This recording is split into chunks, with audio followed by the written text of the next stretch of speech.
After the events of the last year and a half, it seems that small mom and pop landlords are disappearing. I'm Tony, and this is Real Estate Investing and Landlord News. Alright, so I have an interesting article for you today, and it's going over the fate of small mom and pop landlords throughout the country, and specifically in Philadelphia in this article. But the truth of the matter is that the last year and a half has been pretty rough, okay? And by small mom and pop landlords, when I say it, I'm talking about anybody who owns less than 20 units.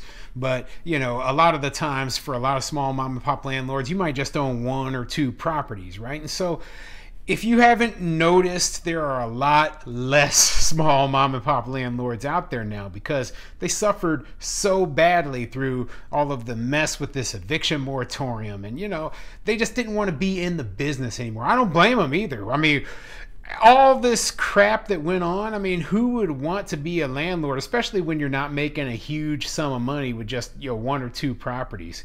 So yeah, it makes perfect sense that that's happening. But what a lot of people didn't know was going to happen was that because these landlords were getting out of business, they were selling their properties to larger landlords, or they were selling them to owner occupants. So they were the providers of a lot of the affordable housing throughout the country. And so the amount of affordable housing is now decreasing. And that's a problem, at least for the tenant side of it, okay?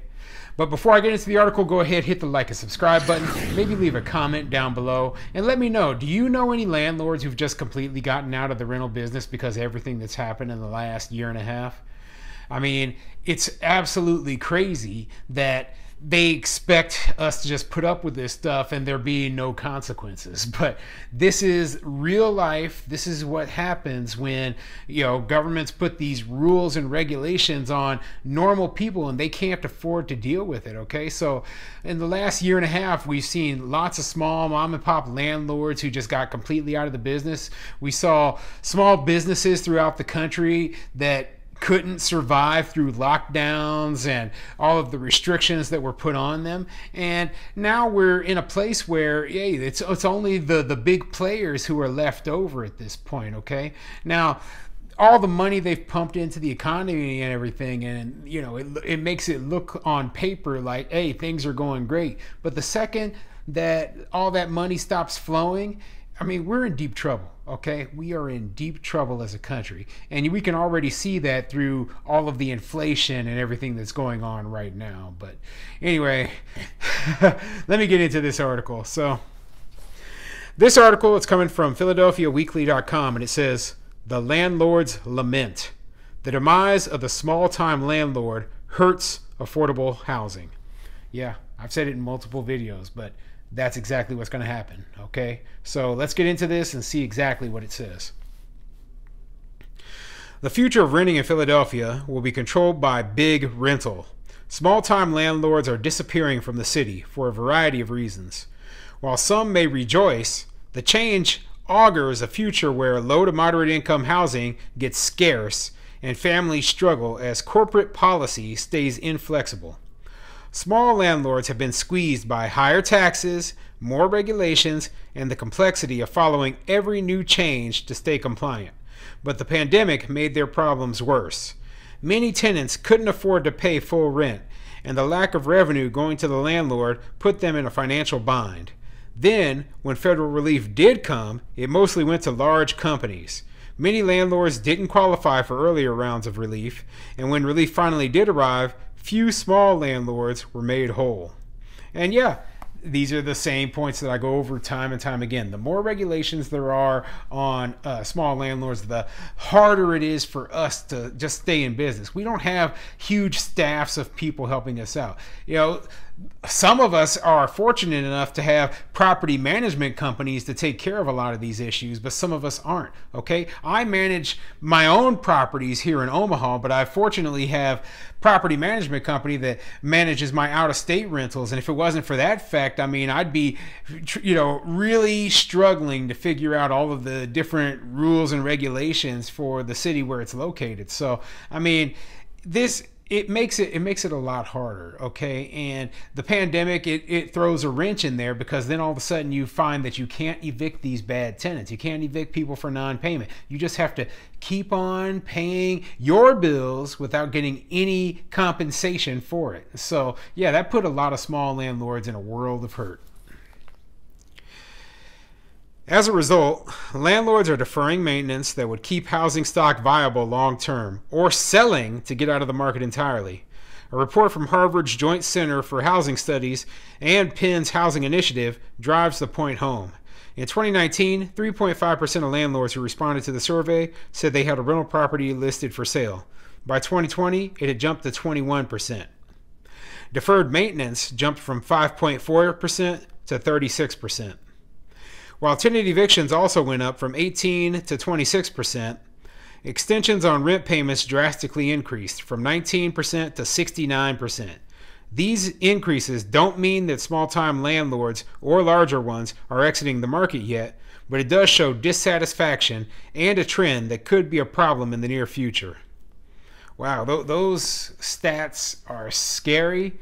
You know, it just looks like more landlords are looking to sell, more landlords are deferring maintenance, and landlords are, they're just pushing, they're getting paid less rent. So, yeah, I mean, bad. All of them are bad for small landlords especially. Small-time landlords are very, very disappointed with the federal government. And we're also disappointed with the state as well, Greg Wertman, president of HAPCO, said. It's been well publicized through many, many studies, and it was the mom and pops and your low-end renters that took this whole thing on the chin. One big problem from COVID was that when federal relief money came, it prioritized large rental companies. The first round of federal relief disqualified landlords who filed 1099 tax forms. Aid went to landlords who drew a salary from their rentals. But if a landlord only has a few units, the revenue isn't enough on which to draw a salary. Small-time landlords lose out on federal aid, but large companies reap the benefits. Right? And what I think they're talking about there is the Paycheck Protection Program, right? And so a lot of small landlords, including myself, did not qualify for the Paycheck Protection Program because, you know, we get our rental income, you know, we declare it on 1099, forms. So basically it's not the same as like you're getting a paycheck. So I mean, we didn't qualify for that at all. I don't have any employees working for me either. I have contracted property management company that works for me, but they aren't my direct employees. So I wasn't able to get PPP loan in order to pay them. Instead, I had to just pay my property management out of my savings if I wasn't to get any rent. So yeah, I mean, bad situation, but a lot of small landlords are in the same situation as me. But the problem wasn't only COVID-19. The pandemic exacerbated problems that had been building for years.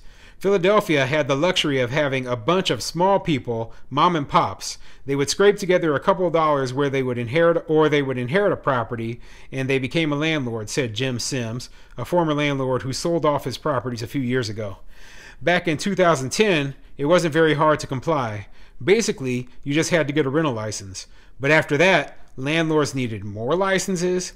Then the lead laws hit, he said, and the real estate taxes kept changing, doubling, sometimes tripling for landlords within a few years.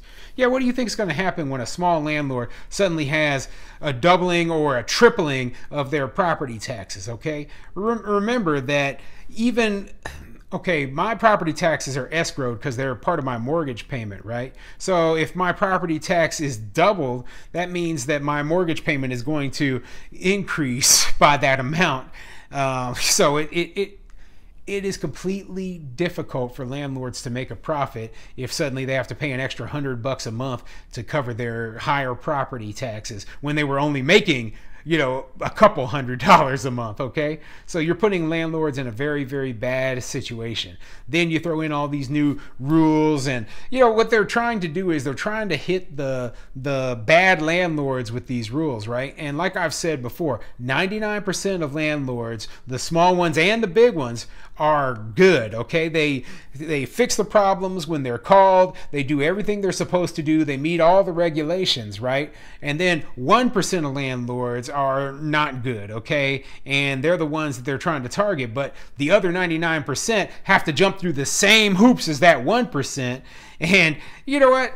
It makes it very difficult to run this sort of business. So, yeah, I mean, it blows my mind that they're just figuring this stuff out right now. That, hey, guess what? Small mom and pop landlords, they really, really suffered during the pandemic. So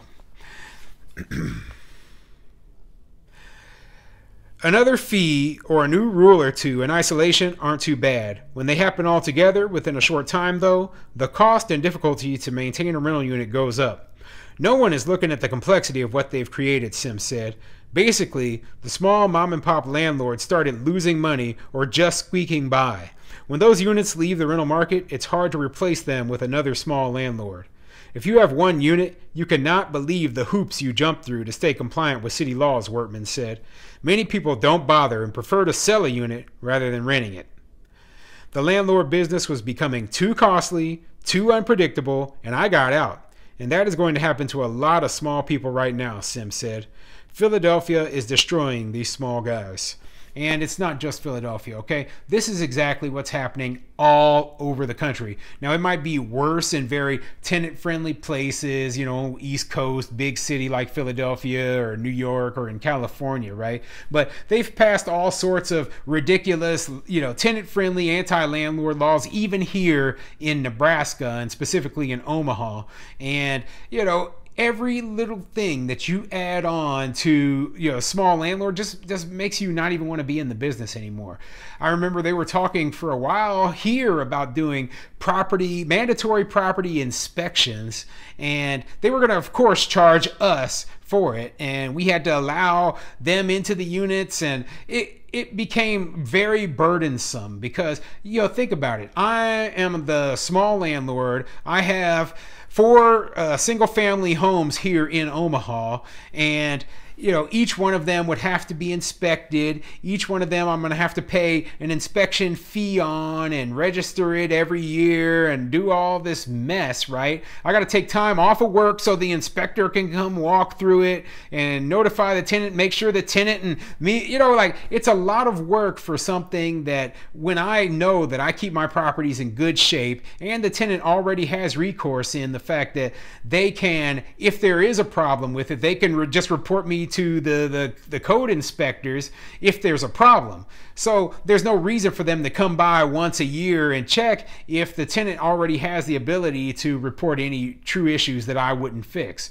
So yeah, they're punishing me. And what do you think I'm going to do? Okay? This is the worst part. What I'm going to do is any additional costs, any additional money that I have to spend on it to meet their compliance, I'm just going to make it so my rents are higher. So it doesn't benefit the tenants at all either, and it really hurts affordable housing. So yeah, no big surprises in this article, just another typical story of, once again, they are finding out that, hey, there are unintended consequences from not just the eviction moratorium, but all these ridiculous rules and regulations that they put on us small landlords.